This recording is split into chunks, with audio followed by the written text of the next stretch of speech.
তুই একটা ভুয়া বিয়ের রেজিস্টার কাগজ বানা, পাসপোর্ট কর, আর আমি ডিপেন্ড একটা ভিসা বের করে দেবো নে। তুই গিয়ে ইজিলি সেটেলড হবি আর কাজ করে ইন্ডিপেন্ডেন্টভাবে চলাফেরা করিস। এই কথাটা শুনে আজ আমি কত বড় ভুল করেছি তা এই এয়ারপোর্টের সামনে বসেই হাড়ে হাড়ে টের পাচ্ছি। বাড়ি থেকে পালিয়ে এসে আমি কত বড় ভুল করে ফেললাম তা এই খোলা আকাশের নিচে বসে অনুভব করতে পারছি।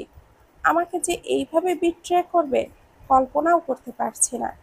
এখন বুঝছি কাউকে অতিরিক্ত বিশ্বাস করলে এইভাবে সব ঠকতে হয়। তোর মনে যদি এই ছিল, তাহলে আমি যখন বাংলাদেশের এয়ারপোর্টে ছিলাম তখন বলে দিলে পারতি, আমি অন্তত বাড়ি ফিরে যেতাম। ভাইয়ের হাত পা ধরে ক্ষমা চাইলে দু চারটা গালিগালাজ ও থাপ্পড় মেরে আমাকে সে ফিরিয়ে নিত। কিন্তু এই ফ্রান্সে পৌঁছে এয়ারপোর্টেই আমাকে এইভাবে একলা করে দেওয়ার কোনো মানে হয়? নতুন দেশ, নতুন জায়গা, আমি কোথাও কিছু চিনি না। ২ ঘন্টা এয়ারপোর্টের মধ্যে বসে অপেক্ষা করেও যখন সে এলো না, তখন ট্রলি ব্যাগটা নিয়ে বাইরে বেরিয়ে এলাম। সন্ধ্যায় আমার ফ্লাইট এসে ফ্রান্সে ল্যান্ড করে। এখন চারিদিকে অন্ধকার নেমে এসেছে। খোলা রাস্তায় এসে আমি ট্রলি ব্যাগের ওপরে বসলাম। মনে হচ্ছে চোখে সর্ষে ফুল দেখছি। দিশাহীন হয়ে রাস্তার এক কোণে বসে রইলাম। বাড়ি থেকে পালিয়ে আমি এই দূর দেশে এসে পা রাখলাম শুধুমাত্র একটা মানুষের ভরসায়। বিমান থেকে নামার পর তার এসে আমাকে নিয়ে যাওয়ার কথা। সেই হিসাবে আমি এসে তাকে এয়ারপোর্টের এদিকে ওদিকে খুঁজতে লাগলাম। নতুন দেশ, আমার কাছে ফোন থাকলেও সিম তো আর নেই, তাই ওকে কলও করতে পারছি না, আর কল করার দরকারও নেই। ও নিজেই বলেছিল আমার ফ্লাইট ল্যান্ড করার আগেই এসে সে অপেক্ষা করবে। ২ ঘন্টা ধরে আমি তার জন্য এয়ারপোর্টের ভেতরে অপেক্ষা করেও সে আসেনি। রাত হলেও এয়ারপোর্টের বাইরের চারিদিকে আলো ঝলমল করছে, তাই অন্ধকার নেই বললেই আমার ভয় করছে না। কিন্তু ভয় তো আমার অন্য কিছুতে করছে। আমি চিনি না, জানি না কোথায় যাব, কোথায় থাকবো আমি। যার ভরসা করলাম সে তো এলোই না। কান্না পাচ্ছে, ভীষণ কান্না পাচ্ছে। এমন অসহায় পরিস্থিতির মধ্যে আমি কখনো পড়িনি। ট্রলি ব্যাগের ওপরে বসেই আমি ২ হাত দিয়ে মুখ চেপে ধরে কান্না করে দিলাম। এখন এই কান্না করা ছাড়া আমার আর কোনো উপায় নেই বলেই মনে হয়। স্নিগ্ধ, পরিচিত সেই গলার স্বর শুনে আমি মুখ তুলে তাকালাম। সামনে ইফরাত দাঁড়িয়ে। আমি বসা থেকে উঠে কোনো দিক বিদিক না ভেবে ধুমাধাম এলোপাতাড়ি ওর বুকে কিল ঘুষি মারতে লাগলাম আর বললাম, এই তোর আসার সময় হলো? কেন এলি তুই, কেন? হ্যাঁ, ভয়ে মরে যেতাম আমি রাস্তায়, তাতে তোর কি? তুই কেন এলি এখন? চুপচাপ সে আমার মায়েরগুলো হজম করে যাচ্ছে। শীতল স্বরে বলছে, আমার কথাটা শোন একবার। পাশে থেকে হঠাৎই কেউ বলে উঠল, ও কি করেছেন দেখুন তো, হাতে পায়ে জখম। পাশেই সেই লোকের কথায় আমার হুঁশ ফিরল। আমি ভালো করে ইফরাতের দিকে তাকালাম। আসলেই ওর মাথায় হাতে ব্যান্ডেজ করা। আমি এবার সন্দিহান হয়ে বললাম, কি হয়েছে তোর? সেটা আর বলতে দিলি কই? ইফরাতের পাশ থেকে সেই ছেলেটা এবার বলে উঠল, আপনি আসবেন বলে আজ তাড়াতাড়ি কাজ থেকে ছুটি নিয়েছে। আপনাকে নিতে আসার জন্য বেরিয়ে রাস্তা পার হতেই ওর অ্যাক্সিডেন্ট হয়। ২ ঘন্টা জ্ঞান ছিল না। এই জ্ঞান ফিরল আর হাসপাতাল থেকে তড়িঘড়ি করে বেরিয়ে এলো আপনাকে নিতে। আমি কত করে বললাম আমি যাচ্ছি, তুই রেস্ট নে, কিন্তু শুনলই না। এই অসুস্থ শরীর নিয়ে আপনাকে নিতে চলে এলো। আমি আবারও কান্না করে দিলাম। এতক্ষণ আমি কত কি ভেবে বসেছিলাম যে ইফরাত আমাকে ঠকালো, অথচ ও অ্যাক্সিডেন্ট করেছিল। আমি বললাম, তুই কেন হাসপাতাল থেকে উঠে এলি বলতো? ওনাকে পাঠালেই তো হতো। তোকে আমি কথা দিয়েছিলাম আমি তোকে নিতে আসব। জ্ঞান ফিরে যখন দেখলাম ২ ঘন্টা পার হয়ে গেছে, তখন কি আর আমার মাথা ঠিক ছিল রে? ওনাকে তো বললেই পারতি। ও হ্যাঁ, তোর সাথে পরিচয় করিয়ে দেই। ও শাহেদ, ফ্রান্সে আসার পর ওর সাথেই আমার প্রথম বন্ধুত্ব হয়। আমি শাহেদের সাথে হাই হ্যালো করলাম। ইফরাত আমায় ক্যাবে উঠতে বসতে বলল। আমি গিয়ে বসলাম। ইফরাত আমার পাশে উঠে বসলো। শাহেদ ফ্রন্ট সিটে গিয়ে বসলো। গাড়ি চলতে শুরু করলো। আমি ইফরাতের দিকে তাকিয়ে বললাম, একটু সাবধানে চলবি তো? কিভাবে যে রাস্তা পার হোস? আরে সেরকম কিছু না। একটা পিচ্চি রাস্তার মাঝে চলে গিয়েছিল, ওকে বাঁচাতে গিয়েই আমি অ্যাক্সিডেন্টের শিকার হই। বেশি লাগেনি দেখ। 2 ঘন্টা জ্ঞান ছিল না, আর বলছিস বেশি লাগেনি? ছাড় এসব। এখন বল, পালিয়ে আসতে কোনো অসুবিধা হয়নি তো? না, কেউ বুঝতে পারেনি আমি পালিয়েছি। এতক্ষণে হয়তো খোঁজাখুঁজি শুরু করে দিয়েছে। খুঁজে আর কি করবে বল? আমি তো দেশ ছেড়ে পকার পার। গাড়ির ভেতর থেকেই ইফরাত আমাকে হাত বাড়িয়ে বাইরের দিক করে বলে, ওই দেখ, তোর স্বপ্নের আইফেল টাওয়ার। আমি ঘাড় ঘুরিয়ে তাকালাম। আলোয় আলোয় আলোময় হয়ে আছে রাতের আইফেল টাওয়ার। আমি ফোনটা বের করে ছবি তুলে নিলাম। তারপর ইফরাতের দিকে তাকিয়ে বললাম, কখনো ভাবিনি আমি নিজ চোখে দেখতে পারবো। বুদ্ধিটা কার? আমি স্মিত হাসলাম। ভুয়া বিয়ের রেজিস্ট্রির কাগজ বানিয়ে আমি এই ফ্রান্সে আসার ভিসা পেয়েছি। ইফরাত মাহমুদ স্বামী, আমি তার ভুয়া স্ত্রী স্নিগ্ধা রহমান নাবা। এই ভুয়া রেজিস্ট্রির কাগজ বানিয়েই এখানে আসার মূল চাবিকাঠি।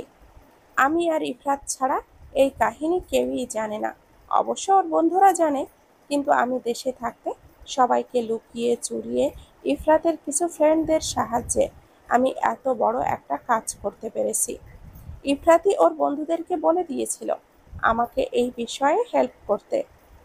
আর তাই তো সহজেই আমি ভুয়া বিয়ের রেজিস্টার কাগজ বানিয়ে ফেলি আর নিজেই বাড়ি থেকে পালিয়ে আসি। পালিয়ে আসার পেছনেও আরও এক কাহিনী আছে। তা না হলে কি আর শখের বশে কখনো পালিয়ে বিদেশে আসি, তাও এত বড় একটা মিথ্যা কাজ করে। এত বড় বুকের পাটাও আমার নাই, শুধু নিজের ওই একটা কারণে। আমি বাড়ি থেকে পালিয়ে আসার মতো দুঃসাহসিকতা দেখিয়েছি। দুঃসাহসী বললাম কারণ আমার বড় ভাই যদি কোনোভাবে বুঝতো আমি এই কাজ করব, তবে আমাকে কেটে কেটে গঙ্গায় ভাসিয়ে দিত। তার ভয়ে আমি সবসময় তটস্থ থাকি। উঠতে বললে উঠি, বসতে বললে বসি। এই অবস্থা ছিল আমার। ইফরাতের সাথে ক্যাবে যেতে যেতে সেই দিনের কথা ভাবতে লাগলাম। আজ থেকে প্রায় 3 মাস আগে রাতে ওর সাথে চ্যাট করছিলাম। ওকে যখন আমার সমস্যার কথা বলছিলাম, তখনই ও আমায় ওই বুদ্ধিটা দেয়। মধ্যরাতে এমন একটা ফাউল মার্কা বুদ্ধি শুনে আমি নাবা এক কথায় না করে দিলাম। বিয়ে করব না বলেই পালানোর একটা ওয়ে খুঁজতেছি। আর বিদেশে সেটেল হওয়ার স্বপ্ন দেখা বন্ধু ইফরাত মাহমুদ, সে আমায় হুট করেই এই ফাউল বুদ্ধিটা দিয়ে বসলো। আচ্ছা, আচ্ছা রকম করে একটা ঝাড়ি দিলাম আমি ইফরাতকে। বন্ধু আমার ঝাড়ি শুনে বলে, যার জন্য করি চুরি সেই বলছে চোর। এটা কোনো বুদ্ধি দিলি তুই?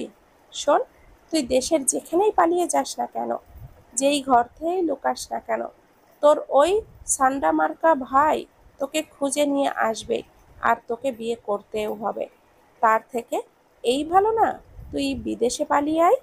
দেশে তোর ভাইয়ের হুমড়ি তুমড়ি থাকলেও বিদেশের বাইরে তো আর নেই। হুম, ঠিকই বলেছিস। তাহলে আমার বুদ্ধিটা খারাপ না? তুই বলছিস আমার এই কাজ করা উচিত? আলবাত। আচ্ছা, আমি তাহলে ভেবে দেখি। কথাটা বলেই আমি অনলাইন থেকে বের হয়ে এলাম।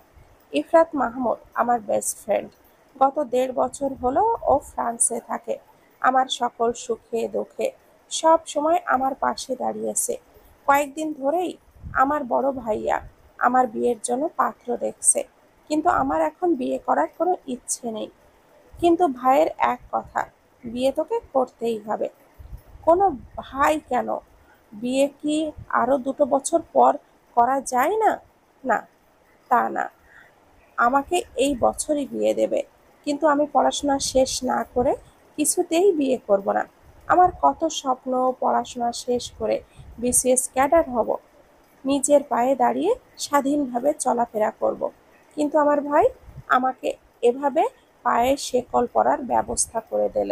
কে জানে সেদিন সারা রাত ইফরাতের কথা ভাবলাম। ভার্সিটিতে গিয়েও ক্লাসে বসে ওর বলা কথাটা ভাবতে লাগলাম। যদিও ইফরাত আমার থেকে বয়সে 2-3 বছরের বড়। অনলাইনে পরিচয় থেকে বন্ধুত্ব, না, প্রেম প্রেম ভাববেন না একদমই। অনলাইনের কথা বলার প্রথমে থেকেই ওকে বলেছি, ফ্রেন্ড হয়ে থাকলে তবেই কথা বলবো, তা না হলে ওইসব প্রেম প্রেমের উদ্দেশ্যে যদি আপনি আমায় নক করে থাকেন, তবে আমি সরি, আপনাকে ব্লক করতে বাধ্য হব। আরে না না, সব সময় কি শুধু প্রেম করার জন্যই কি কেউ নক দেয়? আচ্ছা, আমরা না হয় ফ্রেন্ড হয়েই থাকবো। পুরো দুনিয়া দেখবে ফেসবুক থেকে সবাই প্রেম, প্রেম নয়, বেস্ট ফ্রেন্ডও হয়ে সারা জীবন থাকা যায়। ওই কথা শুনে আমার ভালো লাগলো। তারপর থেকে আমরা আসলেই অনেক ভালো বন্ধু হয়ে গেলাম। আমি ফার্স্ট সেমিস্টার আর ও ফাইনাল সেমিস্টার, দুজনে আলাদা ডিপার্টমেন্টে পড়লেও আমাদের বন্ধুত্ব দেখে কেউ কখনো বলবে না যে আমাদের বয়সের ডিফারেন্ট আছে। আমরা একদম বন্ধুর মতো দুজনে মারামারি হই হুল্লোড় করে বেড়াতাম। সবাই এক নামে যেমন প্রেমিক প্রেমিকাকে চেনে, তেমনি ভার্সিটিতে সবাই আমাদেরকে এক নামে এই বন্ধুত্বের জন্যই চিনত। কিন্তু সেই সুখের দিনগুলো আর রইল না। ওর অনার্স ফাইনাল এক্সাম শেষে মধ্যবিত্ত পরিবারের বড় ছেলে হওয়ার জন্য, তাকে পরিবারের হাল ধরার জন্য ওকে ফ্রান্সে পাড়ি জমাতে হলো। ক্লাস শেষে বের হতেই ভাইয়া কল দিল, আমার জন্য নাকি তার পছন্দ করা ছেলে রেস্টুরেন্টে অপেক্ষা করছে। আমি যেন গিয়ে দেখা করে আসি। মেজাজ খারাপ হয়ে গেল আমার। ভাইয়াকে ভয় পাই বলে আমি রিক্সা নিয়ে রেস্টুরেন্টের দিকে এলাম আর কল দিলাম ইফরাতকে। হঠাৎ এই সময় কল দিলি যে? দেখ রাত, আমার ভাইয়া ওই লোকের সাথে দেখা করতে যেতে বলেছে। এখন আমি কি করব? স্নিগ্ধ, তুই বিয়ে করে নিবি, দ্যাটস ইট। দূর হ তুই, তোর সাথে কথাই নেই। হুম, আমি তো দূরেই আছি। ধ্যাত। কল কেটে দিলাম আমি। ভাড়া মিটিয়ে রেস্টুরেন্টে ঢুকতেই একটা টাকলা লোক আমায় হাত ইশারায় ডাকলো। বুঝতে আর বাকি রইল না, এই সেই পাত্র। দাঁতে দাঁত চেপে গিয়ে তার সামনে বসলাম। ছেলেটার নাম রাসেল। সে আমায় বলল, ছবি দেখেই চিনে ফেলেছি তোমায়, ছবির থেকেও বেশি সুন্দর তুমি। মেজাজ এমনি তুঙ্গে আছে। তারপর এই লোকের কথায় আমার মেজাজ আরো খারাপ হলো। কারণ হেতি একজন সরকারি উচ্চ পদস্থ কর্মচারী, সে করছে ফ্ল্যাট। টুকটাক কথা বলে আমি চলে এলাম। তখন ইফরাত হোয়াটসঅ্যাপে মেসেজ দিল, কিরে, আমার দুলাভাইকে পছন্দ হয়েছে? আমি রাগের চোটে লিখলাম, শালা মজা লোস, একটা টাকলা লোকের সাথে আমার ভাই কিভাবে বিয়ে ঠিক করলো? মেসেজটা দেখে ও আমায় কল দিল। আমি কলটা রিসিভ করতেই ওপাশ থেকে ওর দাঁত কেলিয়ে সোনালি দিলাম। আমি দাঁতে দাঁত পিষে বললাম, হাসছিস কেন? সরকারি চাকরিওয়ালা টাকলাই হয় রে চান্দু, আমার মতো হ্যান্ডসাম হয় না। আমি আফসোসের স্বরে বললাম, হ্যাঁ, তোর বউটা লাকি হবে খুব। ওই যে তোর খালাতো বোন, না, কে তার সাথে ঠিক বিয়ে ঠিক হয়ে আছে না, সেই মেয়েটা তো খুবই লাকি। জি, আমার খালাতো বোন মিথিলা। আচ্ছা রাত, হুম বল, তুই সত্যি ভিসা দিতে পারবি? অবশ্যই। তাহলে আমি ভেবে দেখি। শালি, তুই ভাবতে ভাবতে তোর বিয়ে হয়ে ওই টাকলার বাচ্চা কাচ্চার মা হয়ে যা। তুই এটাই চাস তাই না? আমি বুঝেছি। হুম, এইটা চাইলে তো তোকে এই বুদ্ধি দিতাম না। আমি বন্ধুত্বের গুরুত্ব বুঝি, বুঝলি? মিথিলাকে আমি যেমন ভালোবাসি, তোকেও আমি ঠিক ভালো বুদ্ধিই দেই। তুই শালা সরকারি চাকরি টাকলাওয়ালা কাকু দেখে বিয়ে করার শখ যাচ্ছে, তা কর। আমি তোকে তোদের হানিমুনের জন্য ভিসা পাঠাবো নে। যা, তোরা প্যারিসে এসে হানিমুন করবি। তোর বরকে বলিস পাসপোর্ট রেডি করতে। আমার তো আর তোর বিয়ের দাওয়াত খাওয়া হলো না। আমি না হয় এখান থেকে গিফট হিসাবে হানিমুনের ব্যবস্থাটা করে দিই। রাতের বাচ্চা, রাত, আমি বিয়ে করতে চাই না, নিজের পায়ে আগে দাঁড়াতে চাই। তুই সেটা ভালো করেই জানিস। নাবার বাচ্চা, নাবালক, এখন তুই কি অন্যের পায়ে দাঁড়িয়ে আছিস? মানে তোর কি পা নাই? এই, ফোন রাখ, তোর সাথে কথা নেই। আমি জন্মগতই হারামি। তুই একটা আলু, বেগুন, লাউ, কদু, পটল সব সব কিছু। লাউ আর কদু একই জিনিস রে। আর আমি ফোন রাখ। প্রচণ্ড ক্ষেপে গিয়ে ফোনটা কাটলাম। ওপাশ থেকে আমাকে খেপিয়ে দিয়ে মজা মেরে ইফরাত হাসছে। মেন রাস্তা ছেড়ে ক্যাবে এবার আবাসিক এরিয়ার মধ্যে ঢুকে গেল। আমি শুধু চারিদিকটা দেখছি। ২ তলা, ৩ তলা, যে বাড়িই বলি না কেন, সব বাড়ির ছাদ দোতলা। তবে এত সুন্দর সুন্দর ডিজাইন, যা দেখে বোঝাই যায় আভিজাত্যপূর্ণ। আমাদের ক্যাব এসে একটা দোতলা বাড়ির সামনে থামলো। একটা ছোটখাটো একটা একতলা বাড়ি, একই এরিয়ার মধ্যে আরেকটা বড় বাড়ি, দোতলার, কিন্তু দোতলা। দেখেই বুঝলাম হয়তো বড়লোক বাড়িওয়ালাদেরই এই ছোট বাড়িটা, হয়তো ভাড়া দেওয়ার জন্যই বানানো। কারণ দুটো বাড়ি একই বাউন্ডারির মধ্যে, একই গেট দিয়ে প্রবেশ করতে হয়। গাছপালায় ঘেরা ছায়া সুনিবিড় জায়গাটা। রাতের বাহারি আলোয় আমি চোখ মেলে চারিদিকটা দেখতে লাগলাম। ক্যাবের ভাড়া মিটিয়ে ইফরাত আমায় ডাকলো ভেতরে যাওয়ার জন্য। ওর বন্ধু আবার সেই ক্যাবে করেই চলে গেল। আমি ওর পিছে পিছে বাড়ির মধ্যে প্রবেশ করলাম। দুটো রুম, একটা ড্রয়িং রুম আর পাশে কিচেন। ছোটখাটো সিমসাম বাড়িটা দেখে খুব পছন্দ হলো আমার। আমি দাঁড়িয়ে দাঁড়িয়ে সবটা দেখছি। এটা দেখে ইফরাত আবার আমায় বলল, কিরে, বাড়ি পছন্দ হয়নি? বেশ হয়েছে। হুম, তুই আসবি বলে অনেক খুঁজে খুঁজে এই বাড়িটা পেয়েছি। এখন থেকে আমরা এখানেই থাকবো।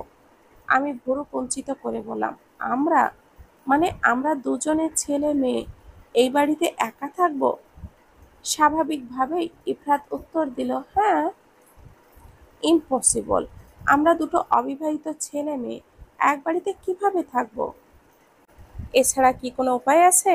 আমি যে মালিকের ওখানে থাকতাম, সেখানে তো সবাই ছেলে, একই রুমে দুটো বেড। সেখানে তো তোকে রাখা সম্ভব না। আবার তুই এখানে নতুন, তোকে একা কোথাও রাখা সম্ভব না। তাই আমি এই বাড়িটা রেন্টে নিয়েছি। এক বাড়িতে থাকা আমার পক্ষে সম্ভব না, রাত। দেখ, শুধু তোর কথা চিন্তা করে আমি এই বাড়িটা রেন্টে নিয়েছি। তাও এমন কথা বলছিস তুই? আমার থাকা খাওয়া সবই ফ্রি ছিল, তবু আমি সেই সব ছেড়ে ভাড়া বাড়িতে উঠলাম। আর এক রুমে তো থাকছি না, দুজন ২ রুমে থাকবো। এতে সমস্যা কি স্নিগ্ধ? নাকি তুই আমাকে বিশ্বাস করতে পারছিস না? আমি অমন ধরনের ছেলে না স্নিগ্ধ। এবার আমি একটু মজা করে বললাম, কেমন ধরনের ছেলে না? বলো বলো। এই, তুই কিন্তু মিসআন্ডারস্ট্যান্ডিং করছিস। আমি কিন্তু ওইসব মিন করিনি। আমি পিওর ছেলে, একদম খাঁটি। তাই বিশ্বাস করব কিভাবে? ওহো, আয়, প্যান্টের চেন খুলে দেখাই। একেবারে নারী জাতি খালি অবিশ্বাস করে। ওই দেখ, ওই রুমটা তোর জন্য। ফ্রেশ হয়ে খেতে আস। আমি খাবার অর্ডার দিচ্ছি, কিছুক্ষণ পরেই চলে আসবে। ইফরাদের দেখানো রুমে আমি চলে গেলাম। ব্যাগ থেকে ড্রেসটা বের করে আমি সোজা ওয়াশরুমে ঢুকে পড়লাম। শাওয়ার সেরে লং গেঞ্জি আর গেঞ্জিরই প্লাজো প্যান্ট পরে বের হলাম। চুলগুলো টাওয়াল দিয়ে জড়িয়ে রেখেছি। ইফরাতের খেতে ডাক দিল, তাই আমি ওভাবেই টাওয়াল মাথায় পেঁচিয়ে বেরিয়ে গেলাম। শুধু গলায় একটা হেজাবের ওড়না জড়িয়ে নিলাম। ডাইনিংয়ে নয়, তবে একটা ছোট্ট রাউন্ড টেবিল, দুটো চেয়ার, তাতে খাবার সাজিয়ে ইফরাত বসে আছে। আমি গিয়ে বাকি একটা চেয়ার টেনে বসতেই খাবার দেখে মুখটা ছোট করে বলে উঠলাম, ভাত নেই? এই একটা বাঙালির সমস্যা। তুই যত ভালো খাবারই দাও না কেন, ভাত তার লাগবেই। ভাই, তুই আজকের মতো এটা খেয়েই রাতটা পার কর। কাল চাল কিনে এনে আমি তোকে ভাত রেঁধে খাওয়াবো। বাইরে থেকে খাবার অর্ডার করলে তো আর ভাত পাওয়া যায় না।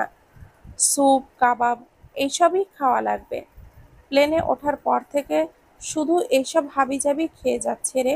এই দেশে ভাতের এত দাম যে কেউ ভাতই দেয় না। আমার কথা শুনে ইফরাত হো হো করে হেসে দেয়, আর আমি ভ্যাবলার মতো ফ্যালফ্যাল করে ওর দিকে তাকিয়ে আছি। ও হাসি থামিয়ে বলে, এই দেশে কেউ ভাত খায় না রে গাধি। আমরা যারা বাঙালি এখানে থাকি, তারাই শুধু ভাত খায়। হুম, বুঝলাম। রুমে এসে নরম সরম বিছানায় গা এলিয়ে দিলাম। এতটা টায়ার্ড থাকার পরও ঘুম এলো না। আমি উঠে গিয়ে ইফরাতের রুমের দরজা টোকা দিলাম। দোস্ত। ভেতর থেকে নিদ্রা জড়ানো স্বরে ইফরাত বলল, স্নিগ্ধ। তারপর দরজাটা খুলে বের হলো। আমাকে দেখে জিজ্ঞাসা করলো, কি হয়েছে? ঘুমাসনি কেন এখনো? আমি আমার তিতলিকে রেখে এসেছি, তাই আমার ঘুম হচ্ছে না। চোখ ডলে ইফরাত বলল, তিতলিটা আবার কে? আমার ডল। হোয়াট? এত বড় একটা ধেড়ে মেয়ে পুতুলের জন্য ঘুম আসছে না? না, আমি ওকে জড়িয়ে ধরে ঘুমাই। ট্রলি ব্যাগে জায়গা হলো না তো, এই জন্যই আনতে পারিনি। এখন আমার ঘুম আসছে না। ভাই, তুই আমাকে ক্ষমা কর। এবার বুঝেছি তোর ভাই তোকে কেন বিয়ে দিতে চাইছে। তোর মধ্যের এইসব ছেলে মানুষই দেখেই উনি তোকে বিয়ে দিয়ে বাড়ি থেকে তাড়াতে চেয়েছেন। এই, তুইও এই কথা বললি? দাঁতে দাঁত খিসে ইফরাত বলে ঠেস মেরে বলল, হুম। আয়, আমার বিছানায় শো। আমাকে জড়াই ধরে ঘুমা। আয়। কি? মোটেও না। তাহলে নিজের রুমে গিয়ে যেমন আছে সেভাবেই ঘুমা। এত বড় ধেড়ে মেয়ে পুতুল নিয়ে ঘুমায়? ধমক দিয়ে বলে, যা, রুমে যা। ওর ওইটুকু ধমক শুনেই আমি সাপের মতো ফোঁস-ফোঁস করতে করতে কেঁদে ফেললাম।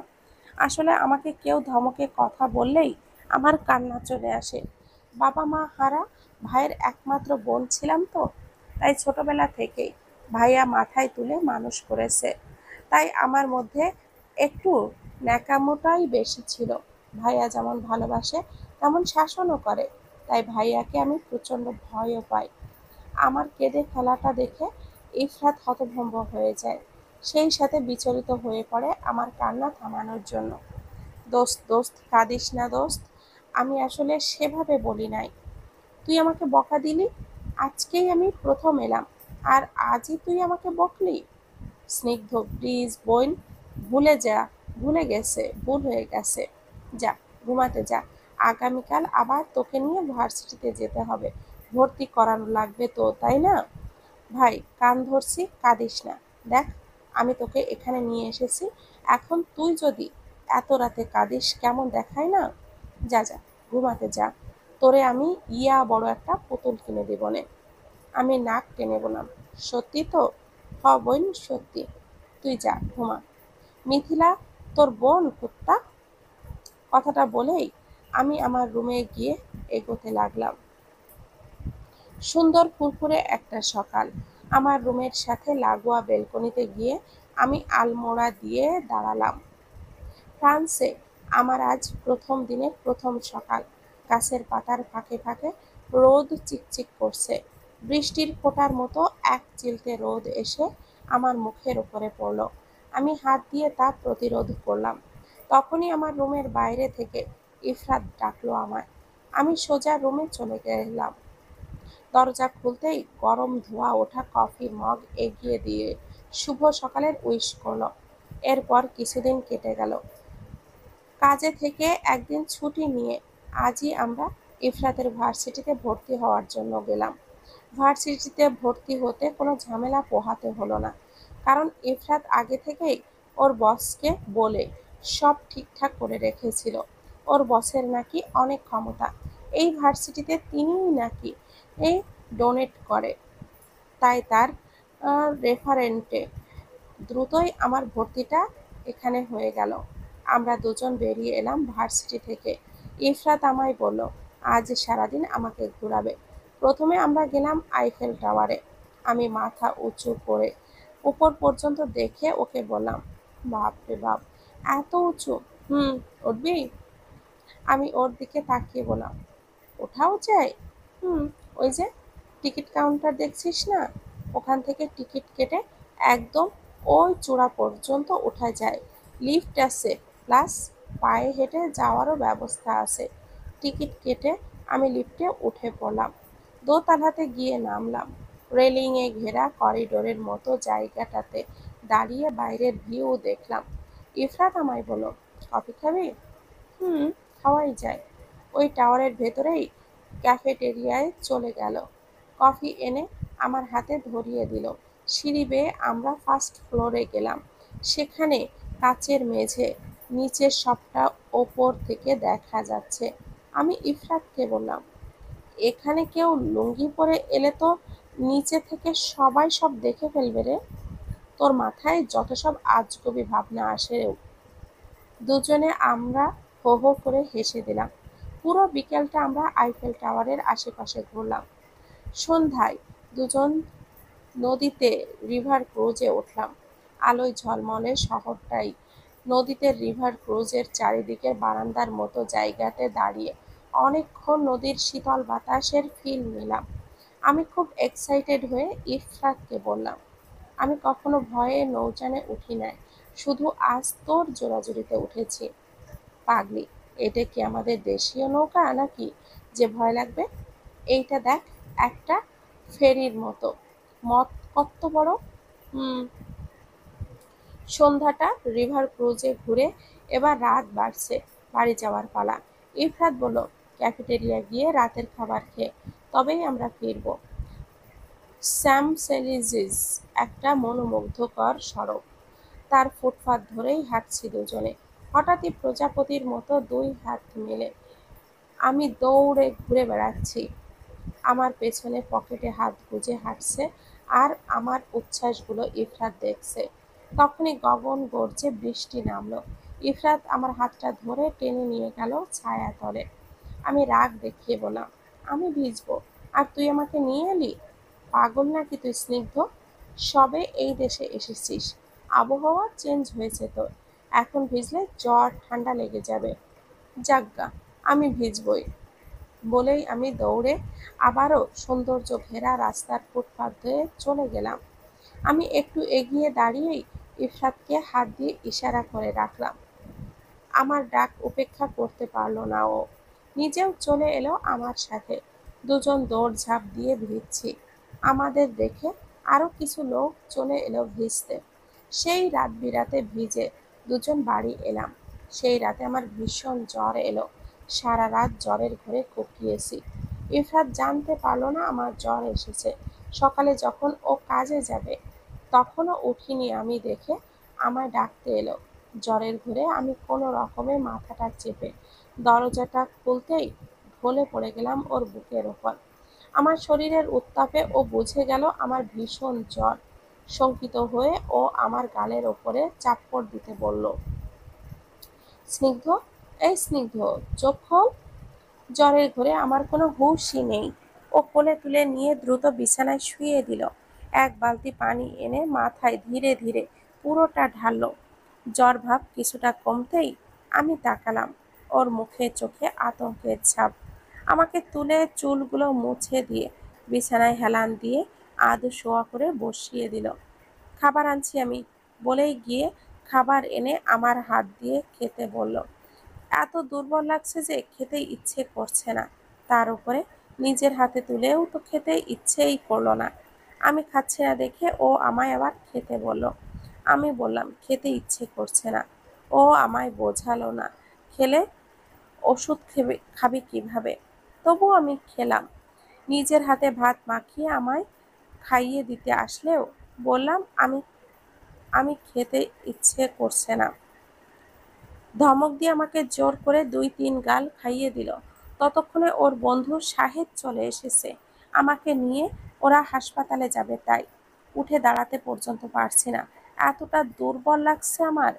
এবারও আমাকে পাজা কোলে করে নিয়ে ইফরাত ক্যাবে বসালো। পুরো একটা দিন ও রাত হাসপাতালে কাটিয়ে সুস্থ হয়ে পরের দিন বাড়ি ফিরলাম। ইফ হাসপাতালে সারা রাত ইফরাত আমার বেডের পাশে চিন্তিত মুখ নিয়ে বসেছিল। আমার একটু নড়েচড়ে উঠতেই ও ব্যতিব্যস্ত হয়ে পড়ে। বলে, স্নিগ্ধ, তোর কষ্ট হচ্ছে? খারাপ লাগছে কি?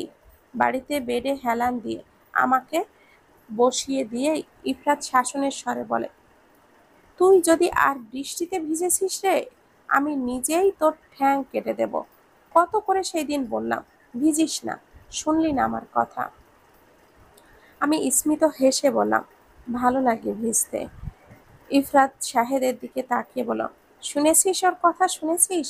ওর যদি কিছু হয়ে যায় ওর ভাইকে কি জবাব দিব তখন?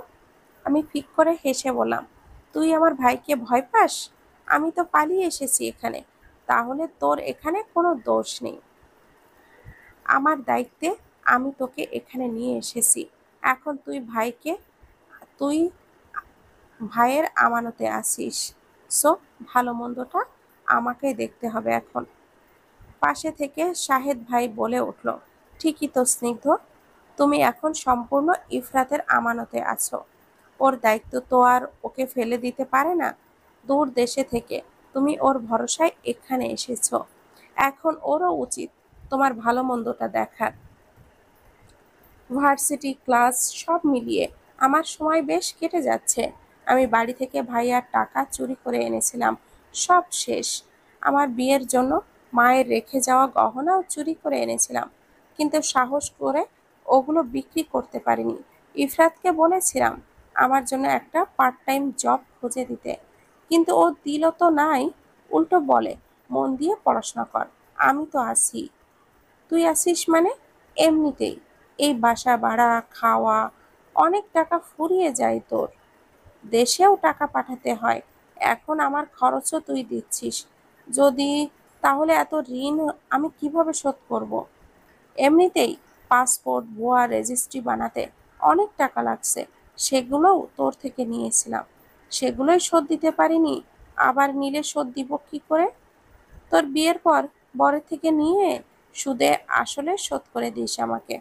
আর পড়াশোনা শেষ হলে তো তুই বড় একটা চাকরি পাবি, তখন না হয় শোধ দিস। এখন পড়াশোনায় কনসেন্ট্রেট কর। আর না হয় দেশে গিয়ে ভাইয়ের পছন্দ মতো টাকলাকে বিয়ে করে নিস। ধুর। হ্যাঁ, ওই, গালি দিবি কেন? তুই বললে কিচ্ছু না, আর আমি বললে গালি? আচ্ছা, তোর বড় বোন নাই? আমার সাথে বিয়ে দিস, তাহলে তুই পার্মানেন্ট শালি হয়ে যাবি। তখন শালি বললেও গালি মনে হবে না। ওই, তোর না মিথিলার সাথে বিয়ে ঠিক হয়ে আছে? হুম, এই দেখ, শয়তান কা নাম নিলি, শয়তান কল দিয়েছে। আমি হেসে বললাম, যা, প্রেম কর গিয়ে। ইফরাত কলটা রিসিভ করে উঠে চলে গেল। আমি টুকিটাকি কিছু কাজ সেরে নিয়ে নিজের ঘরে গেলাম। ফোনটা হাতে নিয়ে দেশে আমার এক বান্ধবীকে কল দিলাম। দেশে কারোর সাথেই যোগাযোগ না থাকলেও রুম্পার সাথে আমার নিয়মিতই যোগাযোগ হয়। সুখ দুঃখের সব কথা ওর সাথে শেয়ার করি। কথায় কথায় রুম্পা আজ আমায় বলল, তোর কি মনে হয় না বা, এমনি এমনি ইফরাত ভাই তোর জন্য এত কিছু করছে? একটা মানুষের কোনো স্বার্থ না থাকলে শুধু শুধু কেন একটা মেয়ের পেছনে খরচ করবে? আরে ধ্যাত, তুই ভুল বুঝছিস রুম্পা। বন্ধুত্বের জন্যই ও এত কিছু করছে, তাই না? কিন্তু আমার তো মনে হয় না। আর তুই কতদিন চিনিস ওনাকে বল? দেশে থাকতে কয়েক মাস, আর ওখানে এখন 9 মাস। এই অল্প সময়ে কাউকে বিশ্বাস করা ঠিক না। ধুর, তুই কি সব আবোল তাবোল বলছিস? এত অল্প সময় হলেও তো আমার সাথে এতদিন কোনো খারাপ কিছু করেনি। কিন্তু করতে কতক্ষণ? দেখ, উনি চাইলে তোকে কোনো ভার্সিটির হোস্টেলে তুলে দিতে পারতো, কিন্তু তা না করে একই বাড়ি ভাড়া নেওয়ার মানেটা কি? নিশ্চয়ই ওনার মনে কিছু আছে। আরে রাত তো মিথিলাকে ভালোবাসে। ওদের বিয়েও ঠিক হয়ে আছে। দেশে ফিরলেই ওদের বিয়ে। ধুর, তুই এত গাধি কেন? বিয়ে ঠিক হয়ে আছে তো কি? কোনো ছেলের মনে যদি খারাপ কিছু থেকে থাকে, তখন বিয়ে ঠিক হলেও কি আর না হলেও কি? তোকে যদি কোনো একদিন রাতে কিছু করে বসে, তখন কি করবি? এইসব তুই কি বলছিস? ঠিকই বলছি আমি। এক বাসায় থাকিস, তোর জন্য এত কিছু করছে, কিছু তো পাওয়ার আশায়, তাই না? দেখিস, এর বিনিময়ে কোনো একদিন তোকে বলবে ওর সাথে রাত কাটাতে। ছেলেদের তো একটাই মেইন উদ্দেশ্য, তা না হলে কি কেউ এমনি এমনি এত সব করে? উফ, ফোনটা রাখলাম। আমি আর এইসব ভাবতে পারছি না। হুম, ভাব, বেশি বেশি ভাব। রাখলাম এখন। তুই সাবধানে থাকিস। দেখিস কখন কি করে না বসে। রুম্পা কলটা কেটে দিল। ওর কথাগুলো আমার মাথায় গেঁথে গেছে। ভয় এবার আমারও হচ্ছে। তবে এতদিন ইফরাতের মধ্যে আমাকে নিয়ে কোনো খারাপ কিছুই দেখিনি। বন্ধুত্বের বাইরে কখনো কোনো কাজে বাজে ইঙ্গিতও দেয়নি। কাজ শেষ করে আজ ইফরাত আমাকে ভার্সিটি থেকে নিয়ে এসেছে। দুজনে গল্প করতে করতে ক্যাম্পাসের মধ্যে দিয়ে হাঁটছি। তখনই লিও আমাকে দূর থেকে বাজেভাবে ইঙ্গিত দিয়ে কিছু বাজে কমেন্টস করলো। তা শুনে ইফরাত বলে উঠল, ও কি বললো তোকে? দেখাচ্ছি মজা ওরে। বলেই ইফরাত চোয়ালটা শক্ত করে ওর দিকে তেড়ে যেতে নিলেই আমি ওর হাতটা ধরে ফেলি। দেখ, ঝামেলা করিস না। ক্যাম্পাসে আমাকে রোজই আসতে হবে। ওকে কিছু বললে শেষে যদি ও আমার ক্যাম্পাসে আসাই বন্ধ করে দেয়। আসতে পারবি না মানে? তুই ওকে ভয় পাস? দাঁড়া, দেখাচ্ছি আমি ওকে। আরে যাস না প্লিজ। ও কুকুরের মতো রোজ রোজই আমায় এইসব বলে। ওর স্বভাবই এইসব। এবার ইফরাত প্রচন্ড ক্ষেপে গেল। আমাকে বলল, ও রোজ রোজ তোকে ডিস্টার্ব করে, বাজে কথা বলে, আর তুই কিনা আমাকে বলিসও নাই। আর আজ ওর একদিন কি আমার 2 দিন। আমার থেকে হাতটা ছাড়িয়ে নিয়ে ও লিওয়ের দিকে বাজের মতো করে এগিয়ে গেল। আমি ওর পিছু পিছু ডাকছি আর বলছি, যাস না, ওরা স্থানীয়, আমরা বাইরের দেশের। ঝামেলা করিস না প্লিজ, এতে আমাদেরই সমস্যা। না, ইফরাত আমার একটা কথাও শুনলো না। গিয়ে লিওকে নাক বরাবর ঘুষি বসিয়ে দিল। আমি চোখ দুটো রসগোল্লার মতো করে নিলাম। হাঁ করে 2 হাত দিয়ে মুখটা চেপে ধরলাম আমার। ইফরাত এলোপাতাড়ি মারতে লাগলো ওকে। ছাড় রাত, উফ, কি হচ্ছেটা কি? দুজনের মারামারি বেঁধে গেল। ক্যাম্পাসে পুলিশ আসলো, দুজনকেই ধরে নিয়ে গেল। আমার তো মাথায় হাত। এবার কি হবে? আমি শাহেদ ভাইকে কল দিলাম। থানায় এলো শাহেদ ভাই। আমি শাহেদ ভাইকে সবটা খুলে বললাম আর উদ্বিগ্ন হয়ে বললাম, এবার কি হবে শাহেদ ভাই? রাতকে তো পুলিশে ধরে নিল। তুমি চিন্তা করো না, আমি দেখছি। 2 দিন কেটে গেল। ইফরাত থানাতেই রইল। শাহেদ ভাই তার বসকে নিয়ে এলো থানাতে। আমি ছুটে গিয়ে তাকে অনুরোধ করলাম ইফরাতকে যেন সে বাঁচিয়ে নেয়। তিনি আমাকে বললেন, are you wife of Ifrat? আমি না বলতে যাব তখনই শাহেদ ভাই আমাকে থামিয়ে দিয়ে ওনাকে বলল, yes boss, she is Ifrat's wife. আমি অবাক হয়ে শাহেদ ভাইয়ের দিকে তাকালাম। শাহেদ ভাই চোখের ইশারায় বোঝালো তার তালে তাল মেলাতে। আমিও সেটাই করলাম। ইফরাতের বস পুলিশ ও লিওয়ের পক্ষের লোকের সাথে কথা বলছে। শাহেদ ভাই আমাকে তখন বলল, তোমার জন্য তো বসের থেকে স্পাউস ভিসা নিয়েছিল ইফরাত, আর তাই তো উনি তোমায় ওর ওয়াইফ ভেবেছে। আর আজ তোমার কথা বলেই আমি ওনাকে এখানে এনেছি। কিছু মনে করো না। ইফরাতের বসের কথা মতো সব মিটমাট হয়ে গেল। কিন্তু ইফরাতকে জরিমানা করা হলো 17,000 ইউরো, যা বাংলাদেশি টাকায় প্রায় 5 লাখ টাকার মতো। যে টাকাটা দেশ থেকে ওর বাবা মা পাঠালো, তবেই ওকে বের করে আনা হলো। মন মেজাজ ভালো নেই কারোরই। থানা থেকে এসেই সেই যে ইফরাত মেরে বসে আছে তো আছেই, আর থাকবেই বা না কেন? অতগুলো টাকা গুনতে গেল, তাও সেটা দেশ থেকে পাঠানো লাগলো। এসেছিল টাকা ইনকাম করার জন্য, কিন্তু সেখানে যদি দেশ থেকেই আবার টাকা আনা লাগে, তবে কি হলো? পরিবারের হাল ধরার জন্য এই দেশে এসে আবারও ওকে কিছু সান্ত্বনা দেওয়ার মতো কোনো ভাষাও নেই। এর 1 সপ্তাহ পর খবর এলো মিথিলা ইফরাতের ছোট ভাইয়ের ইমরানের সাথে পালিয়েছে। এমনিতেই ছেলেটার উপর একটা ঝড় গেল, তার উপরে খাড়ার উপর ভাড়া। বেশ ভেঙে পড়ল ও। আমি নিজেও বুঝতেছি না আমি কি করব। তবু ওর মন ভালো করার জন্য জোর করে ওকে নিয়ে ঘুরতে বের হলাম। ফ্রান্সের বিখ্যাত গেট, আর্ক ডে ট্রায়াম্ফ, ওখানে গেলাম। বিশাল ইমারতের মতো উঁচু গেটের ওপরে হেহে উঠেছি। প্রচুর পর্যটক এসেছে এখানে। করিডোরের মতো জায়গা, রেলিং এর ওপরে হাত দিয়ে মনটা বেজার করে সামনের দিকে দাঁড়িয়ে আছে ইফরাত। আমি ওর পাশে গিয়ে বললাম, ঘুরতে এসে এখনো মন খারাপ করে রাখবি? মিথিলা পালিয়ে যেত তো যেত, অন্য কোনো ছেলের সাথে যেত। আমার ছোট ভাইয়ের সাথে যাওয়ার কি দরকার ছিল বল? আমার কোনো জবাব নেই ওর এই কথার। আসলেই তো ফোনে কথা বলল, প্রেম করলো ইফরাতের সাথে, আর পালিয়ে গেল ইমরানের সাথে। বাড়ি গিয়ে যখন নিজের ভালোবাসার মানুষটিকে দেখবে ভাইয়ের বউ হিসাবে, তখন কেমন লাগবে ওর ভাবতেই আমার কেমন যেন লাগলো। স্নিগ্ধ, চল। হঠাৎই ইফরাতের কথায় ওর দিকে ফিরে চাইলাম। ভুরু কুঁচকে বললাম, কেন, ভালো লাগছে না এই উঁচুতে দাঁড়িয়ে থাকতে? ওর দেখে, ওই দেখ, দূর থেকে আইফেল টাওয়ারও দেখা যাচ্ছে। না, তা না, ওই ছেলেগুলো তোর দিকে কেমন ভাবে তাকিয়ে আছে, সেটা আমার মোটেও ভালো লাগছে না। আর আমি কোনো ঝামেলা করতে চাই না, তাই এখান থেকে চল। আমাকে আর একটা কথাও বলতে না দিয়ে ও আমার হাতটা ধরে টেনে নিয়ে গেল লিফটের কাছে। লিফটে উঠতেই সেই ছেলেগুলো এসে উঠলো। দেখে বাঙালিই বলে মনে হচ্ছে ওদেরকে। ওদের মধ্যে থেকে একজন আমাকে বলে উঠলো, তুমি নাবা না? হ্যাঁ, আপনি কে? আরে ভুলে গেছো আমায়? আমি সাকিব। স্কুল লাইফে আমরা এক টিউশন টিচারের কাছে পড়তাম। ও, তুমি সেই সাকিব? আমরা দুজন হেসে হেসে কথা বলছি তা দেখে ইফরাতের কেমন যেন জেলাসি হলো।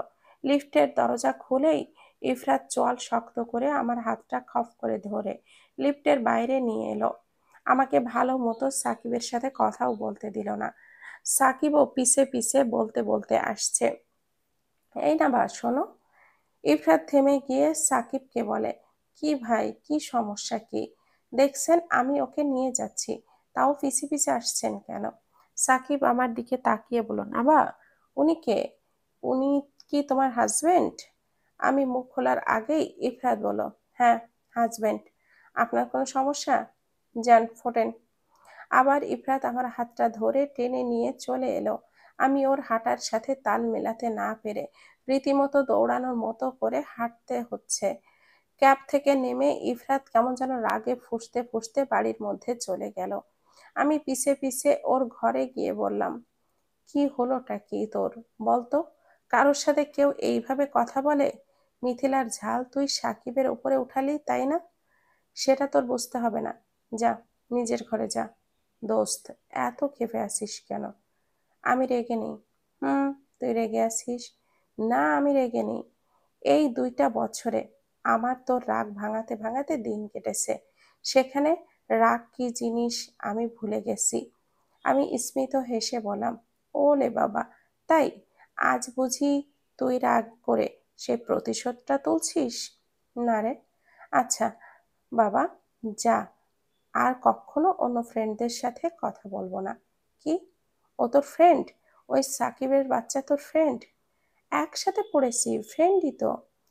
ঠিক আছে, যা, ওই ফ্রেন্ডকে নিয়ে থাক গা, যা। কথাটা বলে ইফরাত উঠে চলে গেল। আমিও ওর পিছে পিছে গেলাম। ও আমাকে পাত্তাই দিচ্ছে না। কিছুতেই তার মান ভাঙাতে পারলাম না। তাই আমি ওর রাগটা ভাঙাতে নিজের হাতে নুডলস রান্না করলাম। এরপর এক বাটি নুডলস নিয়ে ওর মুখের সামনে ধরলাম। ও মুখ ফিরিয়ে নিল। আমি চামচ দিয়ে তুলে ওর ঘুরিয়ে রাখা মুখের দিকে এগিয়ে গেলাম। ও হাত দিয়ে সরিয়ে দিতেই বাটিটা পড়ে গেল। এবার মেজাজটা খারাপ হয়ে গেল। এত কষ্ট করে রান্না করলাম আর ও ফেলে দিল। কেঁদে কেটে আমি বললাম, আমার রান্না তুই ফেলে দিলি? যা, আমি তোর সাথে কথাই বলবো না। চামচটা ছুঁড়ে ফেলে আমি বড় বড় পা ফেলে নিজের রুমে গেলাম। ধপাস করে দরজাটা বন্ধ করে দিলাম। ইফরাত এবার আমার দরজা ধাক্কাতে ধাক্কাতে বলে, দোস্ত, আমার ভুল হয়ে গেছে, কাঁদিস না, দরজাটা খোল। এই দেখ, কান ধরেছি, প্লিজ কাঁদিস না, দরজা খোল সোনা। ভেজা স্বরে আমি বললাম, দূর হয় এখান থেকে, কোনো কথা নাই তোর সাথে। ওই দিন সারা রাত আমার রাগ ভাঙানোর জন্য দরজার সামনে ইফরাত বসেছিল, তবু আমি দরজা খুলিনি। সকালে ঘুম থেকে উঠে দরজা খুলতেই দেখি ও দরজার সামনে বসে ঘুমিয়ে পড়েছে। আমি আলতো হাসলাম, বিড়বিড়িয়ে বললাম, পাগল একটা। ওর পাশ কাটিয়ে আমি কিচেনে চলে গেলাম। পরোটা আর ডিম ভাজি করে আমি ওকে ডাকলাম। ও ধড়পড়িয়ে উঠে বসলো। আশেপাশে তাকিয়ে বলল, দরজা খুলেছিস তবে? হুম। সারা রাত ঘুমাসনি নাকি? না, ভোরের দিকে কখন ঘুমিয়ে পড়েছি টেরই পাইনি। তুই কি এখনো আমার উপরে রাগ করে আছিস? কান ধরে ইফরাত বলল, আমি সরি রে, রাতে আমি তোর খাবারের বাটি ফেলে দিতে চাইনি, মুখের সামনে থেকে চামচটা সরাতে গিয়েই টাচ লেগে বাটিটা পড়ে গিয়েছিল। বিশ্বাস কর, ইচ্ছে করে ফেলিনি। এই দেখ, আমি পড়ে যাওয়া নুডলসগুলো সব খেয়ে নিয়েছি। It's okay. তাই বলে তুই মেঝেতে পড়ে গেছে সেই নুডলস খাবি? বুদ্ধ একটা। কি করব, তুই তো রাগ করে আছিস, ভেবেছিস আমি তোর হাতের খাবার খাবো না, তাই পড়ে যাওয়া নুডলস খেয়ে প্রমাণ করে দিলাম যে আমি ইচ্ছে করে ফেলিনি। ওকে ওকে, হয়েছে, এখন চল, আমি পরোটা করেছি, খাবি? ইফরাত দ্রুত উঠে বলে, আমি ফ্রেশ হয়ে আসছি, দাঁড়া। খাওয়ার সময় খাবার নিয়ে কাড়াকাড়ি করে খেলাম, কেউ কাউকে বেশি দিতে দেব না। ওর প্লেট থেকে পরোটা আমি কেড়ে নিয়ে নিলাম, তো আমার প্লেট থেকে ও কেড়ে নিল। এভাবেই মারামারি করে হই হুল্লোড় করে খাবার শেষ করলাম। কেটে গেছে আরো বেশ কিছুদিন। সেদিন ভার্সিটি থেকে বাড়ি ফিরে দেখি ইফরাত আগেই এসে গেছে। রান্না করেছে ও। আমি আসতেই ও বলল ফ্রেশ হয়ে আসতে, খেতে দিবে। আমিও গিয়ে ফ্রেশ হয়ে এসে টেবিলে বসলাম। খিচুড়ি রান্না করেছে বলে ও চেয়ারে বসলাম। আমার প্লেটে খাবার তুলে দিল। আমি আনমনেই খাচ্ছি। তা দেখে ইফরাত বলল, কি রে বান্দরনি, মুড অফ কেন? অন্য সময় হলে আমি এই বান্দরনি বলার হাজারটা জবাব দিতাম, কিন্তু এখন মনটা খারাপ, তাই কিছুই বললাম না। ও আমার প্লেট থেকে খাবারটা তুলে নিল, তবুও আজ কিছুই বললাম না। আমি চামচ দিয়ে ডিশ থেকে আরেক চামচ ভাত তুলে নিলাম, অথচ অন্য সময় হলে আমার প্লেটের খাবার নিলে আমি উল্টো ওর প্লেটেই খাবার নিয়ে নিতাম। আমি কিছুই বললাম না দেখে ও আবারও বলল, স্নিগ্ধ, কি কি হয়েছে তোর? আমি এবার নিজেকে আটকে রাখতে পারলাম না, কেঁদে ফেললাম। ইফরাত বসা থেকে উঠে এসে বিচলিত হয়ে আমার সামনে হাঁটু মুড়ে বসে বলে, কি হয়েছে তোর দোস্ত, কাঁদছিস কেন? ভার্সিটিতে কেউ কিছু বলেছে? লিও কি আবারও তোর সাথে বাজে বিহেভ করছে?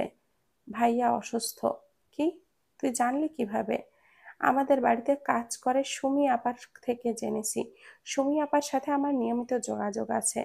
ও আচ্ছা, কাঁদিস না বোন, সব ঠিক হয়ে যাবে। কে তোর বোন? মিথিলা তোর বোন, হারামি। কথাটা বলেই আমি উঠে চলে এলাম। ইফরাত যেন বোকা বনে যাওয়ার মতো করে বসে রইল। শব্দ করে দরজাটা বন্ধ করে দিলাম। ইফরাত এসে আবার দরজা ধাক্কাতে ধাক্কাতে আমাকে ডাকলো।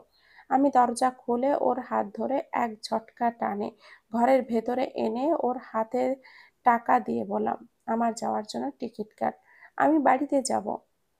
এত টাকা তুই কোথায় পেলি?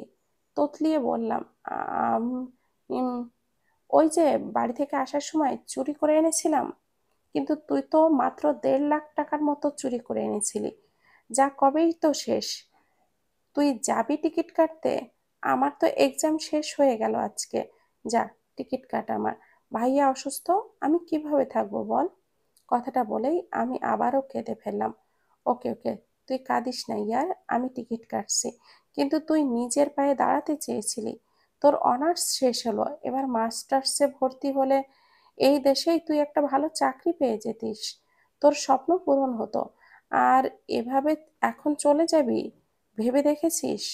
হুম, আমার ভাবা হয়ে গেছে, আমি দেশে যাব। হুম, আরেকবার ভেবে দেখ স্নিগ্ধ, স্বপ্ন পূরণের কাছে এসে ফিরে যাচ্ছিস। এত কষ্ট করে পালিয়ে এসেও কিচ্ছু করতে পারলি না।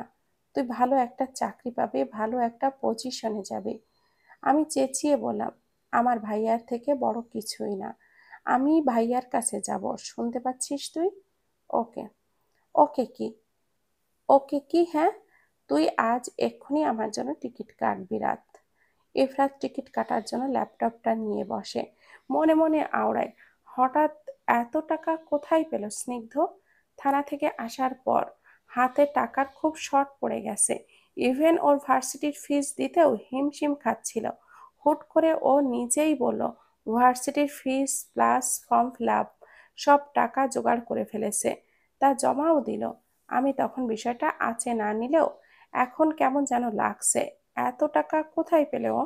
আমি টাকা দিলে যার হাত খরচ হয়, সে এত টাকা কিভাবে জোগাড় করলো? উফ, কোনো প্রশ্ন করাও যাবে না আবার। রাগ দেখানো ম্যাডাম, এত রাগ কই থেকে আসে যে? এই 2 বছরে 2000 বার রাগ ভাঙিয়েছি। হুট করে আমি দেশে চলে এলাম, ভাইয়া আসলেই বেশ অসুস্থ। আমিও বাড়ি পৌঁছালাম, ভাইয়াকে হসপিটাল থেকে বাড়ি আসলো। আমি গিয়ে ভাইয়াকে জড়িয়ে ধরে কেঁদে দিলাম। ভাইয়া আমার মাথায় হাত বুলিয়ে দিয়ে বলল, পাগলি বোন আমার, তুই এসে গেছিস, আমি এবার সুস্থ হয়ে যাব। এভাবে আমার থেকে 2 বছর পালিয়ে ভিন্ন দেশে ছিলি, আমার কথাটা একবারও মনে পড়েনি তোর? কিভাবে তোকে ছাড়া থাকবো? সুমি আপা এগিয়ে এসে বলো, জানো না বাবা, এই তোমার জন্য চিন্তায় চিন্তায় ভাইজান অসুস্থ হয়ে পড়ছে। এবার দিয়ে 2বার অসুস্থ হলো। এই তো আমার বোন ফিরে এসেছে, আমি এখন সুস্থ হয়ে যাব। যা বোন, ঘরে গিয়ে ফ্রেশ হয়ে নে। কতদিন পর নিজের ঘরে ঢুকলাম, সবকিছু আগের মতোই আছে। ফ্রেশ হয়ে আমি ইফরাতকে মেসেজ দিলাম, সাথে সাথে রিপ্লাই দিল ও। মনে হলো যেন আমার মেসেজের আশায় বসেছিল। জাস্ট 2-1টা কথা বলে আমি রাখলাম, টায়ার্ড আছি তাই রেস্ট নেব বলে। আমি চলে আসাতে ইফরাতের ভীষণ মন খারাপ, কাজকর্মে কোনো মন বসাতে পারছে না ও। শাহেদ ভাই এসে ওর পাশে বসে বলল, কিরে, মন খারাপ করলে কি আর পেট চলবে? কাজ ফেলে এভাবে মন খারাপ করে বসে আছিস? কিছু ভালো লাগছে না রে আমার। স্নিগ্ধ চলে যাওয়াতে তোর মন খারাপ, তাই না? জানি না, আই থিঙ্ক তুই স্নিগ্ধাকে ভালোবেসে ফেলেছিস। ধুর, কি সব বলছিস তুই? স্নিগ্ধা আমার অনলি ফ্রেন্ড, এর বেশি কিছু না। নিজেকে প্রশ্ন করে দেখ, উত্তর তুই পেয়ে যাবি। দেখতে দেখতে দেশে 15-16 দিন হয়ে গেল ফিরে আসার। এই কদিন আমি নিজের ভাইয়ার খুব সেবা যত্ন করেছি। ভাইয়ার নতুন একটা বিজনেসের ম্যানেজার। ইফাজ আঙ্কেল প্রায়ই কাজের প্রয়োজনে আমাদের বাড়িতে আসেন। এই কয়দিন তার সাথে আমার ভালোই ভাব হয়ে গেছে। ভাইয়ার ঘরে বসে আছে উনি, আমি চা বানিয়ে নিয়ে দিতে গেলাম। ইফাজ আঙ্কেল আমাকে দেখে হেসে বলল, নাবা মামুনি, কোথায় আছো, কেমন আছো? জি আঙ্কেল, ভালো, আপনি? আলহামদুলিল্লাহ। তা ভাইকে বিয়ে শাদী করাও, আর কতকাল একা একা থাকবে না বা একা একা? তুমি শ্বশুরবাড়ি চলে গেলে ভাইকে দেখবে কে বলো? আমি মিষ্টি হেসে বললাম, হ্যাঁ আঙ্কেল, ভাইয়াকে বোঝান তো, আমরা তো ভাবির ভাবির ইচ্ছেই হয়। আর মেয়ে দেখেন আঙ্কেল, ভাইয়ার বিয়েটা দিয়েই দিই। হুম, নাবার তো তোমাকে বিয়ে না দিয়ে বিয়ে করবে না বলে। বলে কি জানো, মা আগে বোনের একটা সুন্দর ভবিষ্যৎ গড়ে দিই, একটা ভালো ছেলের হাতে তুলে দিই, তারপর নিজের কথা ভাববো। আমার মুখটা শুকিয়ে গেল। ভাইয়া আমার সুখের জন্য নিজের কথা ভাবে না, অথচ আমি তাকে ফেলে পালিয়ে গিয়েছিলাম। আঙ্কেল চলে যাওয়ার পর ভাইয়া আমাকে তার রুমে ডেকে পাঠায়। ওদের সাথে কথা বলেই চলে এসেছিলাম। এখন আবারও আমি তার রুমে গেলাম। ভাইয়া বলল, এই বিয়ে করবে না বলেই তুই পালিয়েছিলি, কিন্তু তুই একবারও বুঝলি না আমি কেন তোর বিয়ে দিতে চাই। দেখেছিস আমার শরীরের অবস্থা ভালো না, কবে কখন কি হয়ে যাবে, তখন তোর কি হবে বল? বাবা মা মারা যাওয়ার পর সেই ছোটবেলা থেকে তোকে কোলে পিঠে করে মানুষ করেছি। এখনো পর্যন্ত বিয়ে শাদী করিনি শুধু তোর কথা ভেবে, যে পরের মেয়ে আসলে তোকে কটু কথা শোনাতে না পারে। তোকে একটা ভালো পরিবার, ভালো ছেলের হাতে তুলে দিতে পারলে আমার শান্তি হতো। বাকিটা জীবন তোর জন্য একটা নিশ্চিন্ত ভবিষ্যতের দিকে তাক দিয়ে যেতে চাই। তুই কি সেটা বুঝিস না? বাবা মা থাকলে এই দায়িত্ব তারাই পালন করতো। আমি তোর বড় ভাই, আমি এখন বাবা মায়ের দায়িত্বটা আমিই পালন করি, আমাকে করতে দে। তোর কাছে এইটা আমার অনুরোধ বোন, বিয়ে করতে রাজি হয়ে যা। পাশে থেকে সীমা আপা বলল, হ্যাঁ বোন, রাজি হয়ে যাও। ভাইজান অসুস্থ, আর ভাইজানকে কষ্ট দিও না। তোমার বিয়ের পর ভাইজানকেও একটা বিয়ে দিয়ে দেব আমরা সবাই মিলে, তাহলে পরপর 2 বিয়ে বিয়ে খেতে পারবো আমরা। কি করলে, কি বললেন করিম চাচা? হ, সীমা ঠিকই কইছে। নাবা মামুনি, এইবার আমরা তোমার ভাই নাবাবকে বিয়েটা দিয়েই দিব।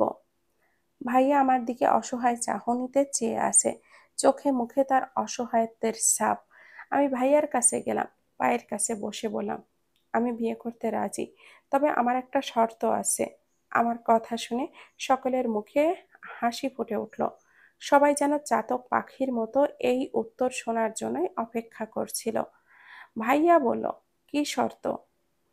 আমাকে 5 লাখ টাকা দিতে হবে। কেন? প্লিজ। আমি টাকাটা কি করব না করব কেউ কোনো প্রশ্ন করবে না, কেউ জানতেও চাইবে না। ঠিক আছে, আমি ইফাজ আঙ্কেলকে বলে দিব তুই টাকাটা ওনার থেকে নিয়ে নিস। তবে হ্যাঁ, আবার পালিয়ে যাওয়ার কথা ভাবিস না। না, পালাবো না। না, পালাবো না। ওকে। তবে শোনো, কার সাথে তোমার বিয়ে ঠিক করেছি? না, কিচ্ছু শুনবো না। টাকলা কানা খোড়া যাই হোক, আমি বিয়ে করে নেব। তোমার উপরে আমার ভরসা আছে। দেখবে না একবার ছেলেকে? না, তারা যদি আমাকে দেখে পছন্দ করে তো আমি আর দেখব না। পছন্দ করে কি? তারা তোকে খুবই পছন্দ করে। ইফাজ আঙ্কেল তোকে কতটা পছন্দ করে তা আমার থেকে আর কেউ কি ভালো জানে? হোয়াট? আমার বিয়ে ইফাজ আঙ্কেলের সাথে ঠিক করেছো? ধুর পাগলি, ইফাজ আঙ্কেলের ছেলের সাথে। সে থাক, আর কিছু বলতে হবে না। আমি রাজি। শুধু আমাকে টাকাটা দিও, তাই হবে। রাত, হুম, কেমন আছিস? দেশে গিয়ে খুব ব্যস্ত হয়ে গেছিস? আরে না, ভাইয়াকে একটু সেবা যত্ন করেছি, এই আর কি। ভালো তো। তা কি খবর তোর স্নিগ্ধ? আমার বিয়ে ঠিক হয়ে গেছে রাত। তোকে ইনভাইট করলাম, আসিস। কি? কার সাথে? কোথায়? ছেলে কি করে? জানি না। এত কিছু জেনে কি করব? এর মধ্যে গিয়েও বিয়েও ঠিক হয়ে গেল। হুম, ভালো তো। তুই আসবি না? আমি কি করে যাব বল? আমি তো অনেক দূরে। তবে গিফট পাঠিয়ে দেবো, যা। কি গিফট? তোর জামাইয়ের জন্য বিদেশি পাওয়ার বাড়ানোর ঔষধ পাঠিয়ে দিব। হারামি, একেবারে বান্ধবীর প্রতি দয়া মায়া নাই না? ওপাশ থেকে হো হো করে ইফরাত বলে উঠল, ওরে, তোর না হইলে যে তুই পাগল হয়ে যাইবা তখন। হারামি, তোকে বলছি আমি। আচ্ছা যা, তোর জন্য 1 বছরের ঔষধ পাঠিয়ে দিব গিফট হিসাবে। আচ্ছা, বাচ্চা কাচ্চা কি বুড়া বয়সে নিব তাহলে? আচ্ছা যা, বাচ্চার জন্য 1 বছরের ডাইপার গিফট করব। হ্যাঁ, এবার ঠিক আছে। ইফরাত কেমন একটা ঋণঋণের স্বরে বলল, সত্যি বিয়ে করে নিচ্ছিস? হুম। দোয়া করি জামাই সংসার নিয়ে সুখী হ। ধন্যবাদ দোস্ত। ইফরাতের সাথে কথা বলে কলটা কেটে দিলাম। মনে মনে বললাম, আমার পেছনে তুই যত টাকা খরচ করেছিস আস্তে আস্তে সব দিয়ে দেব। আমার জন্য তোকে থানায় যেতে হয়েছিল, 5 লাখ টাকা গচ্চা দিতে হয়েছিল। ভাইয়ার থেকে 5 লাখ টাকা নিয়ে সেটা আগে তোর অ্যাকাউন্টে পাঠিয়ে দিব। তারপর বাকি টাকা কোনোভাবে ম্যানেজ করে প্রয়োজনে বরের থেকে নিয়ে দিয়ে দিব। ভাইয়ার থেকে একেবারে এত টাকা চাইলে দিত না জানি। আপাতত 5 লাখই ঠিক আছে। আমার বিয়ের কথা শুনে ইফরাতের মনটা আজ ভীষণ খারাপ। মুখটা ভার করে কাজ করছে। শাহেদ ভাই এসে আজও ওর মুখ ভার দেখে শুধায় কি হয়েছে। ইফরাত একটা দীর্ঘশ্বাস ফেলে বলে, স্নিগ্ধর বিয়ে ঠিক হয়ে গেছে। কি? 2 বছর ধরে তুই খাওয়ালি পড়ালি আগলে রাখলি, আর ও খুব সহজে অন্যকে বিয়ে করে নিচ্ছে, আর তুই সেটা হতে দিচ্ছিস? তুই না ওকে ভালোবাসিস? তবে কেন বললি না ওকে? ভালো, আমি ওকে বেসে ফেলেছি ঠিক, কিন্তু ও তো বাসে না। যদি বাসতো তাহলে কি বিয়ে করতে বসতো? ও তো আমার বন্ধু ভাবে।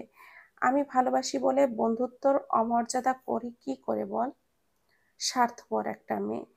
তোর খেয়ে তোর পরে পড়াশোনা করে তোকে নিঃস্ব করে এখন অন্য ছেলেকে বিয়ে করে নিচ্ছে। ওর জন্য কি কি করিসনি তুই? আলাদা বাসা ভাড়া নিয়েছিস, হাসপাতালে রাত জেগে সেবা করেছিস, থানায় পর্যন্ত গেছিস ওর জন্য, 5 লক্ষ টাকা জরিমানা দিয়েছিস। কি করিসনি ওর জন্য তুই? আর তুই ওকে এত সহজে অন্যের হতে দিবি ইফরাত? তোর উচিত ওকে সবটা বলা, ওকে কনভিন্স করা। তাহলে তুই যে কষ্ট পাবি, তোর ভালোবাসা হারিয়ে যাবে। এখনো সময় আছে ইফরাত, ওকে বোঝা। ইফরাত শাহেদের দিকে তাকিয়ে বলে, বলেছি তুই আমাকে এইটা করা উচিত। হ্যাঁ, অবশ্যই। ভালোবাসার মানুষকে নিজের করে নে, অন্যের হয়ে গেলে তখন পস্তাবি, যেমনটা আমি এখন পস্তাই। ইগো দেখিয়ে তাকে দূরে সরিয়ে দিয়েছিলাম। ওর বিয়ে হয়ে যাওয়ার পর এখন তার অভাবটা বুঝি। তখনই ইফরাতের ফোনে নোটিফিকেশন যায় 5 লাখ টাকা ওর অ্যাকাউন্টে যোগ হয়েছে। তা দেখে ইফরাত অবাক হয়, শাহেদের দিকে তাকিয়ে বলে, 17 ইউরো কোথা থেকে এলো? অ্যাকাউন্ট তো ফাঁকা ছিল আমার। কি বলিস দেখি? শাহেদ দেখে সত্যি ইফরাতের অ্যাকাউন্টে টাকা এসেছে। ওরা দুজনা দুজনের দিকে তাকায় আর অবাক হয়। তখনই ইফরাতের ফোনে ওর বাবা কল দেয়। বিয়েটা তোকে করতেই হবে। আমি মেয়ের পরিবারের কাছে কথা দিয়েছি। ওরা নিজে থেকে আমাকে প্রস্তাব দিয়েছে। সেখানে আমি রাজি হয়েছি। তুই যদি না বলিস তাহলে আমার মান সম্মান কোথায় যাবে, বুঝতেছিস? অন্তত আমার মান সম্মানের কথা চিন্তা করে রাজি হয়ে যাও। ভুলে যেও না আমি তোমার বাবা। মেয়ের সমস্ত ডিটেলস ও ছবি তোমার হোয়াটসঅ্যাপে পাঠাচ্ছি, দেখে নিও। কথাটা বলে ইফরাতের বাবা কলটা কেটে দিতে যাবে। তখনই ইফরাত বলে ওঠে, আমি এখন দেশে যেতে পারবো না বাবা। সো বিয়েও করতে পারবো না। তোকে দেশে আসতে হবে কে বলেছে? বিয়েটা ফোনের মাধ্যমেই হবে। মেয়ের বাড়ির লোক এতে রাজি হয়েছে। ফোন রেখেছে ইফরাতের বাবা। ইফরাত টেবিলের ওপরে একটা ঘুষি মেরে বলে, মরার উপরে খাড়ার ঘা। ওইদিকে স্নিগ্ধার বিয়ে হয়ে যাচ্ছে, সেই টেনশনে বাঁচছি না। আর এইদিকে আব্বা কার না কার সাথে আমার বিয়ের কথা বলছে। এক্ষুনি আমি হোয়াটসঅ্যাপ বন্ধ করে দিয়ে নতুন নাম্বার খুলবো। ওইসব ডিটেলস ফিটেলস দেখে আমার কাজ নাই। আমার স্নিগ্ধাকেই চাই। ইফরাত আগের নাম্বারে হোয়াটসঅ্যাপটা বন্ধ করে দেয়। নতুন করে আবারও আরেক নাম্বারে হোয়াটসঅ্যাপ খোলে। স্নিগ্ধাকে কল দেয়। দুবার কল হওয়ার পর আমি কলটা রিসিভ করলাম। ওপাশ থেকে ইফরাত বলল, বিয়েটা কবে তোর? দিন তারিখ ঠিক হয়নি তো। তুই বিয়েটা করবি না? কি? কেন? আমি বলছি তাই? আশ্চর্য! তুই বললেই আমি বিয়ে করব না? আমার ভাইয়াকে আমি কথা দিয়ে ফেলেছি আমি বিয়েটা করব। এতটা বছর আমার ভাইয়া আমাকে একা মানুষ করেছে। আজ আমার কাছে শুধু এইটুকুই চাই, যাতে করে আমি বিয়েটা করি। আমার জন্য সেও এখনো বিয়ে করেনি। এমনিতেই ভাইয়া অসুস্থ। আমি বিয়েটা করব। আমার কথা শোন। ইফরাত প্রচণ্ড ক্ষেপে গিয়ে বলে ওঠে, আমার খেয়ে আমার পড়ে তোরে এতদিন ভরণ পোষণ করলাম, আগলে রাখলাম, আর তুই এখন অন্যজনকে বিয়ে করবি? তুই আমাকে এইভাবে খোঁটা দিলি? আমি ভাবতেও পারছি না তুই খোঁটা দিলি। ছি! এত নিচু মন মানসিকতা তোর! আগে জানলে আমি কখনো পালিয়ে তোর কাছে যেতাম না। খোঁটা দিলেই যখন, তখন তোর সব খরচের টাকা তোকে দিয়ে দেব। আজ যেমন 5 লাখ টাকা দিয়েছি, আস্তে আস্তে বাকি টাকাও দিয়ে দেব। হোয়াট? আজ তুই টাকা দিয়েছিস? হ্যাঁ, আমি টাকা দিয়েছি। আমার জন্য তুই থানায় গিয়ে জরিমানা দিতে হয়েছিল না? আমি তাই টাকাগুলো দিলাম। আর কখনো ফোন দিবি না তুই। তোর সব টাকা আমি শোধ করে দেব। কথাটা বলে কাঁদতে কাঁদতে কলটা কেটে দেয়। আমাকে এত বড় খোঁটা দিল ও! আর কোনো যোগাযোগ রাখবো না ওর সাথে। সব জায়গা থেকে ব্লক মারলাম ওকে। ওইদিকে আমি কলটা কেটে দেওয়াতেই ইফরাত একের পর এক কল দিয়ে দেখে সব ব্লক করে দিয়েছি। এতে ও খুব ভেঙে পড়ল। 2 দিন পর ইফরাতের বাবা আবারও কল দিয়ে বলে সে মেয়ের ছবি ও ডিটেলস দেখেছে কিনা। না দেখেই ইফরাত বলে সে সব দেখেছে। তখন ইফরাতের বাবা বলে, তাহলে তোমার ওখানে কাজী সাহেব আরো কিছু লোকজন জোগাড় করে রেখো। ফোনের মাধ্যমেই তোমাদের বিয়ে হবে। ডেট ফিক্সড হলেই তোমাকে জানাবো। রাগে ফুঁসছে ইফরাত। এইদিকে আমি কোনো যোগাযোগ করছি না, ওইদিকে বাবা আদেশ দিয়েছে ফোনে তাকে বিয়ে করতেই হবে। আমাকে না পেয়ে আমার বান্ধবীকে কল দেয়। সেখান থেকেই আমার বিয়ের ডেট কবে ফিক্সড হয়েছে জেনে নেয়। ওর বুকের মধ্যে ধড়ফড়িয়ে উঠল। শাহেদ ভাইয়ের সঙ্গে পরামর্শ করলো। আবার 2-3 দিন পরই ইফরাতের বাবা ছেলের ওই দিকটায় সব ঠিকঠাক করে রেখেছে কিনা জানার জন্য কল দেয়। তখন ইফরাত বলে, ফোনের বিয়ের কোনো প্রয়োজন নেই, আমি দেশে আসছি, বিয়ের ডেট পিছাও। কোনো মতে নিজের বিয়ের ডেটটা পিছিয়ে নিয়ে ও যত দ্রুত সম্ভব দেশে আসার জন্য চেষ্টা করলো। মানে আমার বিয়ের অন্তত আগে তাই হলো। আমার বিয়ের ঠিক আগের দিন ও দেশে ফিরল।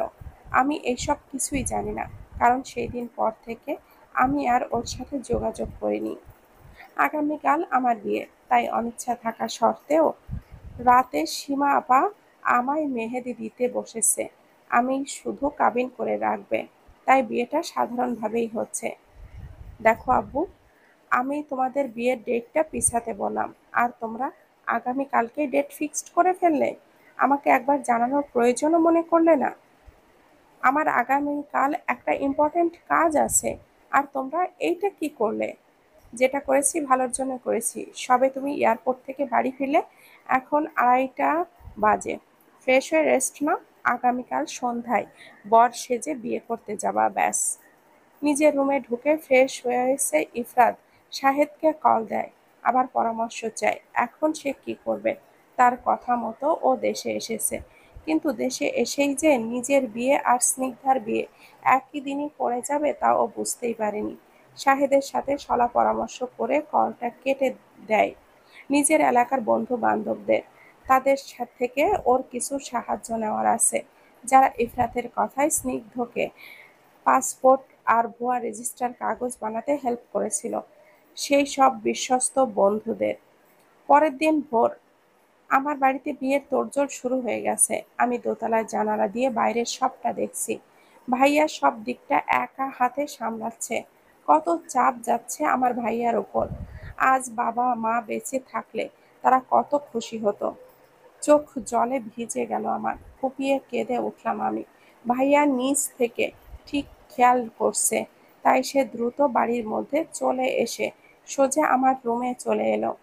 জানালার ধারে আমার পাশে দাঁড়িয়ে মাথায় হাত বুলিয়ে দিল। আমি অমনি তাকে জড়িয়ে ধরলাম। ভাইয়া বলল, এত বড় হয়ে গেল আমার সেই ছোট্ট বোনটা, আজ তার বিয়ে। আমি গাল ফুলিয়ে বললাম, আমাকে তাড়ানোর এত জলদি ছিল তোমার? পাগলি বোন আমার, মেয়ে হয়ে জন্মেছিস, শ্বশুরবাড়ি তো যেতেই হবে। আমি শক্ত করে জড়িয়ে ধরে বললাম, আমি যাব না। সেই জন্যই বুঝি এখানে দাঁড়িয়ে জানালার গ্রিল ধরে কাঁদছিলি? পালিয়ে তো 2 বছর ঠিকই ছিলি, তখন আমার কথা মনে পড়েনি? খুব মনে পড়েছে, কিন্তু ভয়ে কল করার সাহস হয়নি। ভয় কিসের, হ্যাঁ? আমি যে তোর একটা খোঁজ চাতক পাখির মতো করে চেয়েছিলাম রে। লাভ ইউ ভাইয়া। দেখি দেখি, তোমার মেহেদির রং দেখি কেমন হয়েছে। সীমা আপার কথায় আমি 2 হাত সামনে বাড়িয়ে দিলাম। উল্টে পাল্টে হাত দেখে সীমা আপা বলল, দারুণ কালার এসেছে। তোমার বর তো তোমাকে অনেক বেশি ভালোবাসবে গো। আমি স্মিত হাসলাম। সীমা আপা আবার বলল, দেখো, ডিজাইনের মাঝে তোমার বরের প্রথম অক্ষর আছে, কেমন জ্বলজ্বল করছে। আমি হাতের দিকে তাকালাম। ডিজাইনের মাঝের অক্ষরটা দেখে আমি চমকে উঠলাম। ই অক্ষরটা দেখে কেমন যেন বুকের ভেতর মোচড় দিয়ে উঠল। আর সর্বপ্রথম আমার ইফরাতের নামটা মনে এলো। গতকাল মেহেদির ডিজাইন দেওয়ার সময় আমি একদমই তাকাই নাই হাতের দিকে। ওদের শখ হয়েছে মেহেদি দেওয়াই, ওরা দিয়ে দিক, এই ভেবে শুধু হাতটা বাড়িয়ে রেখেছিলাম। লাল বেনারসি পরে বধূ সেরে যে নিজের রুমে বসে আছি, ভাইয়া খানিক আগে এসে বলল বরযাত্রীরা নাকি রওনা দিয়েছে। হঠাৎই আমার নাম ধরে কেউ ডাকছে, আর ভাইয়া উঁচু গলায় শুনতে পেলাম। ভাইয়া বলছে, এই ছেলে এই, কে তুমি? বাড়ির মধ্যে এইভাবে ঢুকে পড়লে কেন? আমি নিচতলায় যাওয়ার জন্য পা বাড়ালাম। রুমের দরজার কাছে যেতেই ইফরাতকে দেখলাম। আমি হতভম্ব হয়ে দাঁড়িয়ে গেলাম। ওর পিছে পিছে ভাইয়া, করিম চাচা, সীমা আপু, ওরা বারবার বলল, এই ছেলে কে তুমি? আমাকে দেখে ইফরাত স্বস্তির শ্বাস নিয়ে এগিয়ে এলো। এই বিয়ে তুমি করতে পারো না স্নিগ্ধ। আমার সাথে এত বড় অন্যায় করো না। ভুরু কুঁচকে আমি বললাম, কি অন্যায় করলাম আমি? আমার সাথে তোমার তো বিয়ে হয়ে গেছে, তাহলে আবার কেন বিয়ে করতে চলেছো স্নিগ্ধ? আমি চোখ কপালে তুলে বললাম, হোয়াট? ভাইয়া এসে ইফরাতের কলার চেপে ধরে রক্তিম চোখে চোয়াল শক্ত করে বলে, এই ছেলে, তোমার সাহস তো কম নয়, আমার বোনের নামে এইসব বলো? আমার বউকে আমি নিয়ে যেতে এসেছি, এতে সাহসের কি হলো? আবার এসব কথা বলছো তুমি? কে তুমি, হ্যাঁ? ভাইয়া গমগমে স্বরে বলল। ইফরাতও টান টান স্বরে বলে, আপনার বোনের বিয়ে করা জামাই আমি। আমার বউকে আপনি আবার অন্য জায়গায় বিয়ে দিতে পারেন না। ভাইয়া তো ক্রোধে ফেটে পড়ে, ইফরাতকে ২-৪টা থাপ্পড়ও মেরে বসল। আমার বোনের নামে বদনাম? একটু পর আমার বোনের বিয়ে, আর তুই আমার বোনের নামে বদনাম দিচ্ছিস? আমার কথা বিশ্বাস না হলে আপনার বোনকে জিজ্ঞাসা করে আহ, যে পালিয়ে গিয়েছিল কোথায়, ফ্রান্সে, আমার সাথে একসাথে থাকেনি? ভাইয়া আমার দিকে তাকিয়ে বলে, কি রে, কি বলছে এই ছেলেটা? তুই পালিয়ে গিয়ে ওর সাথে ছিলি? ফাজলামো করছোস? হ্যাঁ, আমার আমার বোন নিজে বলেছে ও ইতালিতে ছিল। মিথ্যা কথা। এই দেখুন, ফ্রান্সে আমাদের একসাথে ঘুরে বেড়ানোর ছবি, আর এই যে আমার বিয়ের রেজিস্টার কাগজ। আমার তো জানে পানি শুকিয়ে গেছে। ইফরাত এসব কি বলছে? কিছুই আমার মাথায় ঢুকছে না। ভিসার জন্য ভুয়া বিয়ের রেজিস্ট্রির কাগজ এইভাবে প্রমাণ হিসাবে এভাবে অপব্যবহার করলো। তবদা মেরে আমি দাঁড়িয়ে এইসব তামাশা দেখছিলাম। তখনই ভাইয়া আবারও ধমক দিয়ে বললেন, কি রে, বল। বলছি, এই ছেলেটা যা বলছে সত্যি কিনা। আমি ভয়ে কাঁদো কাঁদো স্বরে বললাম, হ্যাঁ। ব্যাস, আমার গালে একটা জোরে সোরে থাপ্পড় দিয়ে পড়ল। আমি দরজার কোণে পড়ে গেলাম। ইফরাত এসে আমাকে ধরে। আমি এক ঝটকায় ওকে সরিয়ে দিয়ে বললাম, এইসব কি হচ্ছে রাত? কেন করেছিস এইসব? কেন নাটক সাজাচ্ছিস? তোর আর আমার বিয়ে? বিয়ে তো হয়েই গেছে। আমাকে থামিয়ে দিয়ে ইফরাত বলে উঠল এইটা। আমি আবার কিছু বলতে যাব, তখনই ভাইয়ার ফোনটা বেজে উঠল। ওপাশ থেকে ইফাত আঙ্কেল ভাইয়াকে বলল, আমাদের একটু সময় লাগবে নবাব, তুমি কি কিছু সময় দিবে? আর এসে কি করবেন ইফাত ভাই? আমার বোন তো আমার মুখে চুনকালি লেপে দিয়েছে। মানে কি, কি হয়েছে? আর বললেন না, কোথা থেকে একটা ছেলে এসে কি সব আজগুবি কথা বলছে, কিছুই বুঝতেছি না। তারপর ভাইয়া ইফাত আঙ্কেলকে সবটা খুলে বলেন। এইদিকে আমি আর রাত তুমুল কথা কাটাকাটি করছি। তখনই ইফাত আঙ্কেল বলে, আচ্ছা, কার গলা শুনতে পেলাম এক্ষুনি? ভাইয়া বলল, যে ছেলেটা এসে ঝামেলা লাগিয়েছে সেই ছেলে। আচ্ছা, আমি আসছি, তুমি মাথা গরম করো না নবাব। আমি আপনাকে কিভাবে মুখ দেখাবো বলেন ইফাত সাহেব? ইটস ওকে, ইটস ওকে, মাথা ঠান্ডা করো, আমি আসছি তো। বলে ইফাত আঙ্কেল মনে মনে বলল, চুনকালি তোমার আর লাগান কি লাগবে নবাব? চুনকালি তো আমার লেগেছে। আমার কুলাঙ্গার ছেড়ে বরযাত্রী আসার পথে আমাকে ধোকা দিয়ে গাড়ি থেকে নেমে পালিয়েছে। ওকে খুঁজে না দিয়ে গেলাম আমি তোমার কাছে মুখ দেখাতাম কি করে? বর ছাড়া গিয়ে কিভাবে তোমার সামনে দাঁড়াতাম? ইফরাত আমার ভাইয়ার কাছে গিয়ে বলে, দেখেন ভাইয়া, দেখেন, এইটা আমাদের বিয়ের রেজিস্ট্রি কাগজ।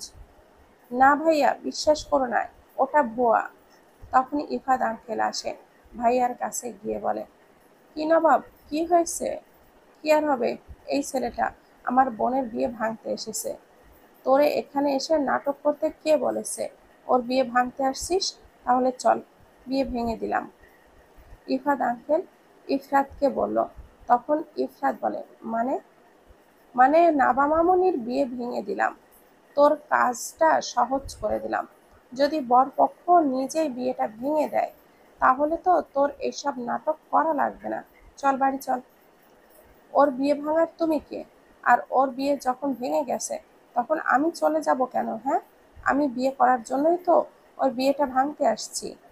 বরপক্ষ বিয়ে ভেঙে কি বিয়ে করতে বসে? হ্যাঁ, বাড়ি চল, বিয়ে ভেঙে গেছে। দূর আব্বা, কি কও, কিচ্ছু মাথায় ঢোকে না। তুমি এখন আমাকে বাড়ি নিয়ে গেলেই তোমার পছন্দ করা মেয়ের সাথে বিয়ে দিয়ে দিবে জানি। আমি ওকে বিয়ে করব না। এই জন্যই তো আমি তোকে নিয়ে যাচ্ছি। আমার পছন্দ করা মেয়েকে তো বিয়ে করবি না? হ্যাঁ হ্যাঁ, করব না।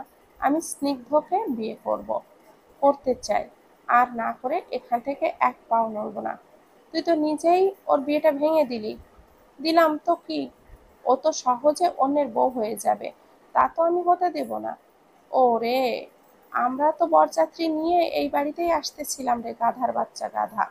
কি, তোর বিয়ে তো নাবা মামুনির সাথেই ঠিক করেছিলাম।